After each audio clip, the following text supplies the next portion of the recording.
नमस्कार, आप जुड़े हैं मुद्दे की बात में कृष्ण कौशिक के साथ।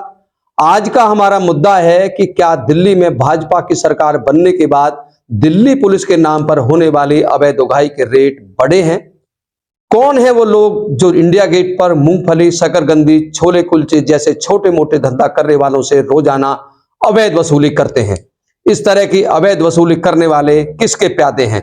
दिल्ली में आम आदमी सरकार के समय में ये अवैध उगाही के रेट क्या थे और अब दिल्ली की रेखा गुप्ता सरकार में ये रेट कितने हो गए हैं? इसका खुलासा निजामुद्दीन क्षेत्र में शकरकंदी बेचने वाले एक खोमचे वाले ने किया। जब हम उससे शकरकंदी खरीद कर खा रहे थे तो हमने बातों बातों में उनसे पूछ लिया कि दिल्ली में भाजपा की सरकार बनने के बाद क्या बदलाव आया है। इसके जवाब में उस शकरकंदी बेचने वाले इस गरीब आदमी ने जो खुलासा किया वह आंखें खोलने वाला था। हमने चुपके से यह बातचीत अपने मोबाइल के कैमरे में कैद कर ली। वह बातचीत भी हम आगे आपको सुनवाएंगे, लेकिन जब उस शकरकंदी बेचने वालों को इस बात का एहसास हुआ कि हमने उसकी बातचीत को अपने मोबाइल में रिकॉर्ड कर लिया है तो वह काफी असहज हो गया। तो मैं जानकारी ले रहा था इससे, मतलब जब केजरीवाल सरकार थी जब तो वहाँ उस पे इंडिया गेट पे खड़ी करने के लिए 100 रुपये डेली देनी होती थी। 100 रुपये डेली नहीं, तो शनिवार इतवार को लगते थे। शनिवार इतवार लगते थे। शनिवार इतवार को भीड़ ज़्यादा होती है। हाँ, शनिवार ज़्यादा। अच्छा, 100 रुपये पुलिस वाले लेते थे वो? पुलिस वाले नहीं, पुलिस और दलाल लेते हैं। पुलिस के दलाल लेते थे। हाँ, उन्होंने अपने आदमी छोड़े हुए हैं। हाँ, तो अब पुलिस के आदमी हैं। और अभी सरकार में क्या है जी?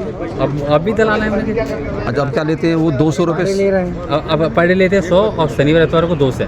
ये 200 शनिवार को, 200 संडे को। हाँ, ये डबल करता है और ये रोज करता है। यानी कि पहले तो सिर्फ आपके रेट ये लग जाता था वहाँ सिर्फ शनिवार इतवार को 100 रुपये लग जाते हैं। 200 रुपये में काम चल रहा था। अब देने पड़ रहे हैं आपको 500 वो, 400 वो और 1000 रुपया हो गई।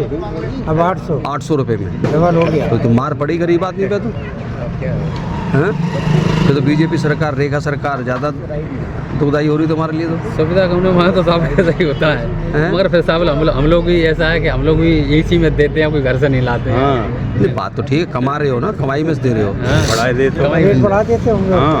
अब रेट बढ़ा दिए फिर? रेट तो उतना ही है, 50 100 वही चलता है। क्या नाम है आपका? क्या नाम है? नाम साहब क्या करोगे कब का? वैसे पूछ रहा हूँ। लफड़ा कहीं कर दे जा। लफड़ा क्या नाम है पूछ रहा हूँ। नाम पूछ रहा हूँ मैं तो वैसे।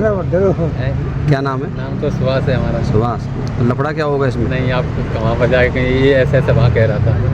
तो हाँ, बना रहा था। क्या फ़र्क पड़ता है उससे? साहब हर एक तो ऐसा है, कोई पुलिस वाले हैं तुम ऐसे ऐसे कह रहा था वहाँ, तो मेरी आफत हो जाए वहाँ। तो पुलिस वाले तेरे घर जानते हैं? नहीं साहब, घर नहीं जानते, वहाँ तो जाते तो हम रोज। अच्छा, इसकी दुकानदारी बंद। ऐसा है साहब। तो ठीक है, चलो ठीक है। क्या उसमें कल रहे क्या? तो आपको बता दें, शकरकंदी का खोमचा लगाने वाले इस मजदूर ने बताया कि जब दिल्ली में आम आदमी पार्टी की सरकार थी तब इंडिया गेट पर शाम के वक्त उसी जैसे खोमचा लगाने वालों से तब पुलिस के दलाल शनिवार और रविवार को 100 रुपए की उगाही करते थे। लेकिन दिल्ली में भाजपा की सरकार बनने के बाद यह उगाही करने वाले लोग शनिवार और रविवार को 200 रुपए वसूलते हैं और बाकी बचे 5 दिनों में उनसे 100 रुपए रोजाना लिए जाते हैं। यानी कि अब आप समझ गए होंगे कि जब दिल्ली में आम आदमी पार्टी की सरकार थी तो उस समय अवैध उगाही करने वाले सत्ता में पुलिस के नाम पर 200 रुपए की उगाही करते थे। वही दिल्ली में भाजपा की सरकार बनने के बाद यह उगाही 900 रुपए प्रति सप्ताह हो गई। यानी कि इंडिया गेट पर पुलिस के नाम पर होने वाली अवैध उगाही 450% बढ़ गई। दर्शकों, हमारा किसी को भी राजनीतिक लाभ या किसी का भी राजनीतिक नुकसान करने का कोई उद्देश्य नहीं है, बल्कि सिस्टम में फैले भ्रष्टाचार से पर्दा उठाना है, ताकि हमारी इस खबर के माध्यम से यह बात मुख्यमंत्री रेखा गुप्ता, प्रधानमंत्री के संज्ञान में आ सके और दिल्ली पुलिस के संज्ञान में आ सके। आखिरकार दिल्ली पुलिस के नाम पर उगाही करने वाले वो लोग कौन हैं? ये पूरी दिल्ली में होता होगा, यह तो सिर्फ एक वानगी है दर्शकों, क्योंकि इंडिया गेट का पे ही खड़ा करने वाला एक खोमचे वाला था, उसने ये बातें हमसे कही। तो ये बात सिर्फ इंडिया गेट की नहीं है, ऐसा सब जगह होता होगा, ऐसी संभावना से इनकार नहीं किया जा सकता। इस खबर का उद्देश्य हमारा दिखाने का पर्पज यही है ताकि पुलिस के नाम पर होने वाली इस तरह के अवैध उगाही पर अंकुश लग सके और गरीब आदमी जो खोमचा लगाकर अपने बच्चों का पेट पालता है उसकी जेब पर डाली जा रही डकैती रुक सके। आप जुड़े हुए थे मुद्दे की बात में कृष्ण कौशिक के साथ। आपके साथ किसी अन्य महत्वपूर्ण मुद्दे के साथ फिर जुड़ेंगे। हमारे साथ जुड़े रहने के लिए आपका बहुत बहुत धन्यवाद।